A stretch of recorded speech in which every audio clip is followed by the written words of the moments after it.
Hey there, friends. This is Velma from Leaders Pathway, and you're listening to the Leaders Pathway podcast, the place where leaders go to grow.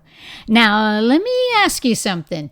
Have you ever busted your tail for a job, given it all you got, and yet felt invisible? Like, hello? Is anyone ever noticing what I do around here? If you have, I feel you. And guess what? So do your employees.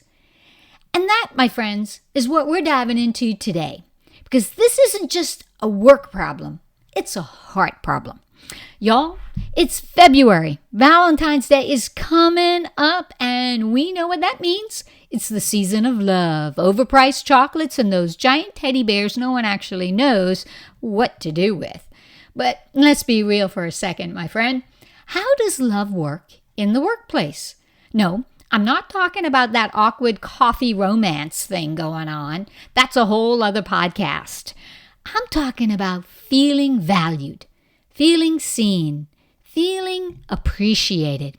Because when people feel seen, heard, and appreciated, they bring their A game to work. They show up, they're engaged, and they go the extra mile.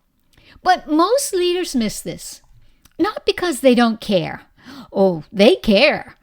But they're showing appreciation in ways that don't actually land with the other person.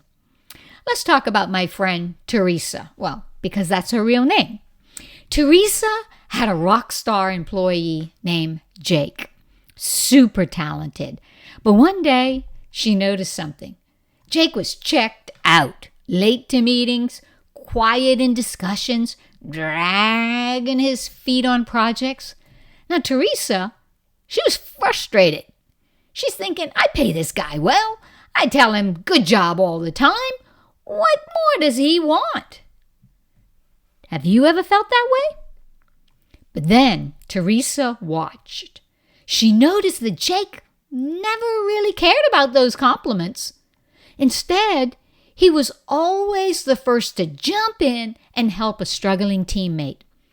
So, instead of just telling Jake he was great, Teresa rolled up her sleeves and showed him by jumping in to help him meet a big project deadline.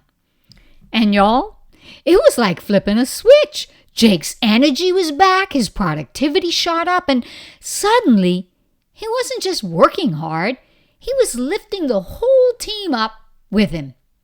Why? Well, because appreciation isn't one size fits all. Teresa had been speaking her appreciation language, not his. And here's the deal. Most leaders show appreciation the way they like to receive it. But what if that's not what people really need? So, let's get practical. How do you figure this out? Well, I'm glad you asked. Here are 3 game-changing ways to help you lead with heart and show genuine appreciation. Number 1, watch what others are doing. Watch what they ask for. Do they want feedback? One-on-one time? Do they ask for extra help? These requests are giant flashing signs that's telling you how they feel valued. Number 2, listen to their frustrations. If somebody's saying, nobody ever notices what I do around here, they're screaming for words of affirmation. If they say, I wish leadership actually spent time with us, they need some quality time. And number 3, look for what lights them up. When do they seem fully engaged, fully present? Is it after receiving praise? After collaborating with others? After you surprise them with coffee? That's the language they feel. Yeah. Now, this is just the tip of the iceberg, my friend. Because in this series, I'm going to break down all 5 languages of appreciation in the workplace. You want to know what they are here? Okay, here's the sneak peek. 1, words of affirmation. How do you speak life into your team when you appreciate them? Number 2, quality time. How do you show up for them in a way that matters to them. Number 3, acts of service. Are you rolling up your sleeves or just giving lip service? Number 4, tangible gifts. No, it's not about the expensive gifts.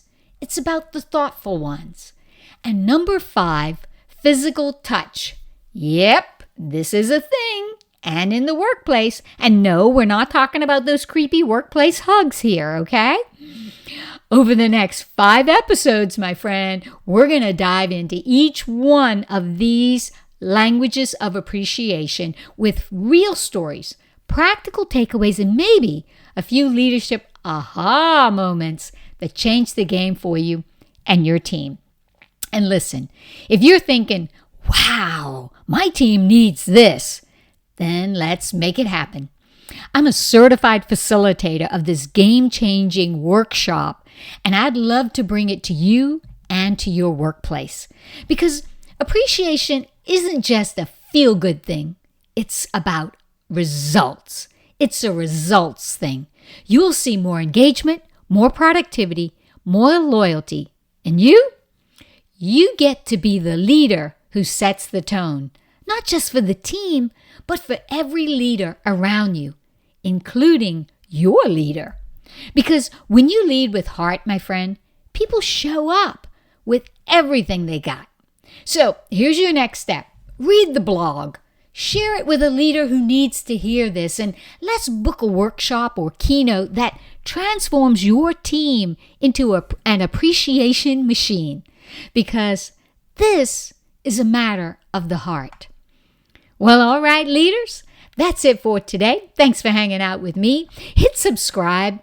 Leave a review for this podcast if you love this. And I'd love to see you next time as we break down the first appreciation language, which is words of affirmation. Until next time, get ready to lead with heart. You got this. God bless you.